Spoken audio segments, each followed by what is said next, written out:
आप सभी का स्वागत करते हैं भोजपुरी इंटरटेनमेंट के यूट्यूब चैनल पर। आ गए एक बार फिर बहुत ही बवाल और बहुत ही शानदार सैड सॉन्ग के भी अपडेट को लेकर। जो अपडेट है भोजपुरी के देसी स्टार समर सिंह जी का, बहुत ही बवाल और बहुत ही लाजवाब सैड सॉन्ग के भी टीज़र को रिलीज़ कर दिया गया है। जैसा कि आप सभी लोग स्क्रीन पर देख पा रहे होंगे, जिस बवाल धमाल सैड सॉन्ग का भी नाम है पागल नइखी हो। इस गाने को भैया गाया है समर सिंह जी ने, और इस गाने के भैया टीज़र को रिलीज़ किया गया है एसएस रिकॉर्ड्स भोजपुरी के ऑफिशियल यूट्यूब चैनल पर।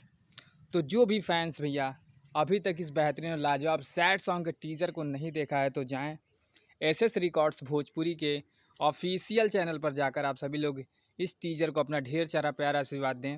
गाना बहुत ही बेहतरीन है, बहुत ही लाजवाब बनाया गया है। इस टीज़र में जो भी समर सिंह जी का जो लुक दिख रहा है बहुत ही बढ़िया, बहुत ही धांसू दिख रहा है। तो भैया ऐसे ही भोजपुरी से जुड़ी हुई ताज़ा तरीन खबरों को पाने के लिए भोजपुरी इंटरटेनमेंट चैनल को सब्सक्राइब करना बिल्कुल ना भूलें और बेल आइकन को ज़रूर दबाएं, ताकि हमारे चैनल पर जो भी वीडियो अपलोड हो उसका नोटिफिकेशन सबसे पहले आप तक पहुंचे।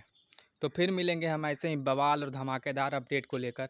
तब तक जय हिंद, जय भोजपुरी।